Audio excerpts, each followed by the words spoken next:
Yes, he will. So back to the box go the Lakers, and Potsdam, their 5th man advantage of the night. And Chris, I don't know about you, but there's not too many players in the country, I believe, that can do what Rodriguez just did there on his knees. Took a pretty quality shot there. Well, not something you see every day. For the 2nd time in the 4 years that I've been covering this team, the fire alarms are going off in the arena. Play continues, though. The puck gets sent out by the Lakers. I don't think it was Eric Selleck's gloves this time, I can tell you that. In any event, this is Titanic. He goes for the wraparound, and Kaiser makes the save. And some people start to evacuate. And no, we're going to get a stoppage here. They're going to send the players to the locker room. And let's see here. The officials are giving the explanation to the coach.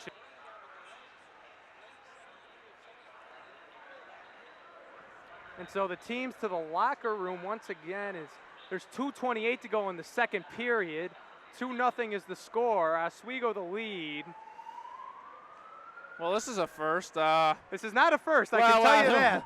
3 years ago, for those of you who do not know, in the Oswego Plattsburgh regular season game, Eric Selleck left his gloves a little too close to a heater. They caught on fire, and during the first intermission of the game, the alarm went off, the arena was evacuated. And so we'll decide what we want to do here. And meanwhile on the ice, they'll decide what they're going to do. So Joe, we get a chance here.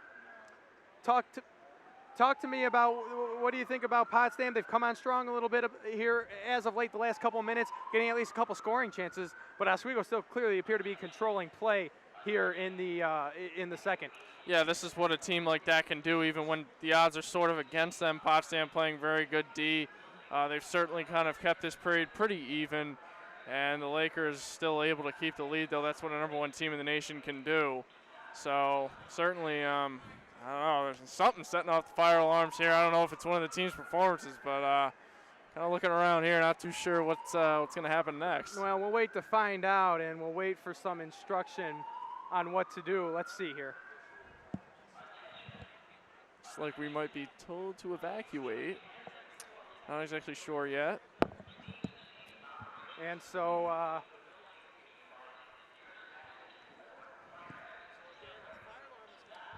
as we are going to head outside and kick it across, we're going to try to get you Laker basketball action over at Laker Hall. Yeah, we have to leave. We'd have to leave. And we're all set to go. So we're going to send you over to Laker Hall, where the Oswego State Lakers men's basketball team is taking on Plattsburgh. Stay tuned. 2:28 to go in the 2nd period. And we'll call this one a fire alarm delay here at the Campus Center Ice Arena. Stay tuned. Maybe switching more communication on the defensive end as Plattsburgh taking control of this offensive tempo. We talked about John Perez early on in this game, 5 points. Last season, again, he averaged over 12 points a game, over 6 rebounds a game. He's also 2nd in the conference for offensive rebounds, so he's a very athletic guard. Certainly someone that they're going to have to watch out for. And Adam, as we see Daniel Ross try to get to the Lakers, I wouldn't be surprised if we see a few battles between Ross and Perez. It seems like they're very similar athletes out there on the court. Alex Rowell working the ball out top. He gets the ball. And Ross not able to handle the pass, but let the ball out of bounds. A lot more youth on the court now for Lyon. As you see McLaren, Rowell, as well as 23 Kyle Copley, 3 freshmen coming out of the court for the Lakers. And another thing we didn't see a lot last year, there was games where Coach Leon barely put a sub in the whole game. Now he's bringing in 2, 3, 4 guys at a time. We'll talk about the depth of this Oswego State team and maybe making up for some speed Oswego lacked early on. In the lane is Shavar Fields, and it looks like there'll be a foul call against the Lakers there. Fields making his first action of the game. And last season he was 10th in the conference, scoring 13.5 per game. And it's been a quiet year so far for Fields. So far this season, 9.7 points per game, but not as many rebounds, not as many assists as we were used to last season. Fields is a weapon off the bench, though, for Coach Kirk. Definitely so. He comes in here, and if he gets open, Oswego's got to be looking out for him. He can hit from all over. Yes, he can. And 9th in the conference last season, field goal percentage at .498. One of the better shooters in the conference for sure. There seems to be a discrepancy between who the foul call was against. We do know Plattsburgh will get the ball on the baseline. So the lineup for Oswego, it's Ward, Copley, McLaren, Rawa, and Ross. A lot of athletes out there for the Lakers. You wonder if they're going to try to play up that fast tempo we talked about. Plattsburgh trying to dictate the speed of this game. McLaren gets the ball over to Dan Ross. Ward now, against Sheridan. Copley gets the ball back out to McLaren. McLaren gets the double team over to Ross. Ross nearly stripped. Ward puts up a shot attempt. It's blocked. And so a sloppy possession by the Lakers leads to a fast break for the Cardinals. Malik Parker gets the ball over to Shavar Fields in the lane. And Fields is able to connect. Fancy footwork there by number 22. So we saw the anticipation from Ross coming down, maybe looking for that block. Pump fake, spin move, kiss off the glass. The bank's still open Friday night in Oswego. McLaren gets into the lane for Oswego. He puts up the shot. And the ball's going to go with the Cardinals. And Coach Leonard's not going to like that play, as only one person touched the ball the whole possession. And not a good shot. Oswego's been good in the past year and early on this year, making high percentage shots, taking high percentage shots, really working down the shot clock. But McLaren goes in there by himself early on in the shot clock, throws up a floater over 3 or 4 guys. Definitely disappointing. Fields guarded out top by Ross, the matchup that we talked about. And now the ball on top of Mike Mitchell, a sophomore from Milford, New Hampshire. And he puts up the shot, not able to connect, rebound by Robert. And so McLaren gets it over to Ward. Ward right to the basket, and it's good. 15-10, Plattsburgh still has a 5-point lead. But Adam, it seems like Ward can hit that shot at will. Yeah, and he should look for more of that as this first half progresses.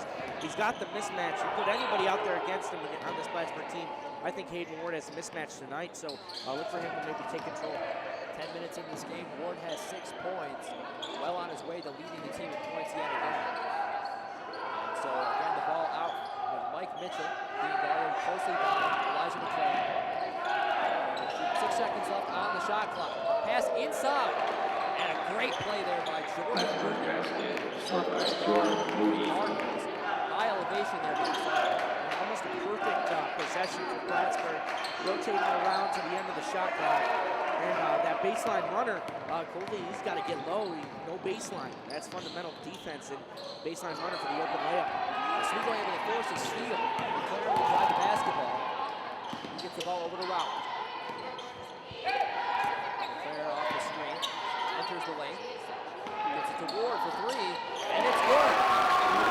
So Ward not only one of the best rebounders in both players in the conference, but he can hit from outside. That's the versatile play we talked about. Hayden Ward can hit from all over, inside, outside. This guy's got it all. And another sloppy possession by the Cardinals leads to a fast break for the Lakers. Copley able to find Ward in transition, and the bucket. It seems like whichever team is being more careless with the basketball, those turnovers rack up and the other team takes advantage. Oswego's doing a good job of climbing back into this one on the transition end. Copley there, I thought he was going to do what Michael did earlier. Didn't have numbers on the down transition, but he stopped, saw the runner Ward. Nice pass down the middle, 2 points now. Oswego down 2 here with 8:29 left to go in this first half. A pair of big-time players coming back on for Shawn Michael re-entering for the Lakers. Coming in for Kyle Copley, and for the Cardinals, number 44, Ezra Hodgson. He'll retake the floor. Hodgson on the season averaging 11.3 points per game and 5 rebounds. One of the better players on this Cardinals team. Hodgson had a big night, coming off a big night in their last game. Led Cardinals in scoring in there, so look for him to stay, keep his hot streak going. Ward gets the defensive rebound. Out to Michael. And back to McLaren. And Adam, I feel like we'll see this a lot from the Lakers. Put the young point guard out there with Shawn Michael, let Michael play off ball. Seems like a good way to not only train the young freshman, but to give Michael a chance to get some shots on the perimeter. And if it's anything close to what it was last year from behind the arc, he's going to be successful. Okay, 17-17 the score over there at Laker Hall. Back here at the Campus Center Ice Arena, another just a little less than 3 minutes to go in the second period. The fans now filing back in to the Campus Center Ice Arena. They're going to do the second intermission. The Zambonis will come out. They will resurface the ice, come out, play the last 2.5 to 3 minutes of the second period, and then continue on with the third period. The teams will switch ends, and they'll continue on with the third period. So that's what's going to happen. We are going to throw it to, let's see, are we going to throw it to basketball or are we going to throw it to a break? We're going to throw it to a break, and then we're going to come back with the almost second intermission report with Dan and the crew right after this break. Stay with us. You are watching Hockey Night in Oswego on WTOP.